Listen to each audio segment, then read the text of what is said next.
কানাডার টরন্টোতে জড়ো হন প্রায় ২,০০০ মানুষ। দেশটির প্রধানমন্ত্রী মার্ক কার্নির জলবায়ু নীতি, গাজা ইসরায়েলের আগ্রাসন, অভিবাসী ও আদিবাসীদের অধিকার বিষয়ে বিক্ষোভ করেন তারা। ১৪টি দলের একটি জোট এই বিক্ষোভ সমাবেশের আয়োজন করে। অভিবাসী অধিকার নেটওয়ার্কের একজন মুখপাত্র জানান, ফেডারেল সরকার জনবিরোধী, জলবায়ু বিরোধী, আদিবাসী বিরোধী এবং অভিবাসন বিরোধী এজেন্ডা বাস্তবায়নের পথে এগোচ্ছে। অপরদিকে ইসরায়েলকে অস্ত্র দিচ্ছে। শুধু তাই নয়, সমাজের একদিকে জনগণ, অপরদিকে ধনীরা। এভাবে সমাজের অর্থনৈতিক ভারসাম্য নষ্ট হচ্ছে বলে অভিযোগ করেন তিনি।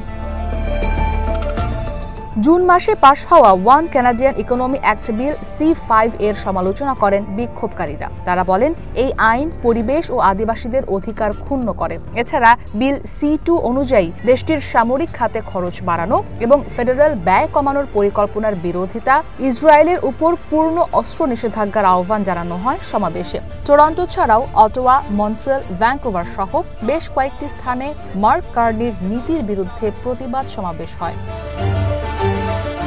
এদিকে নেদারল্যান্ডসের রাজধানী হেগে অভিবাসন বিরোধী বিক্ষোভ হয়েছে। কঠোর অভিবাসন নীতি চেয়ে ডানপন্থীদের ডাকা বিক্ষোভে অংশ নেন হাজার হাজার মানুষ। পুলিশের গাড়িতে আগুন দেওয়া সহ মহাসড়ক অবরোধ করেন তারা। এ সময় পুলিশের সাথে বিক্ষোভকারীদের সংঘর্ষ হয়। এতে 2 পুলিশ সদস্য আহত হন।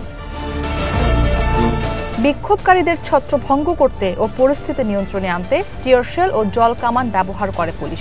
এ সময় 32 জনকে গ্রেপ্তার করে পুলিশ। ইসরাত মুক্তি, ওয়ান ইন্টারন্যাশনাল ডেস্ক।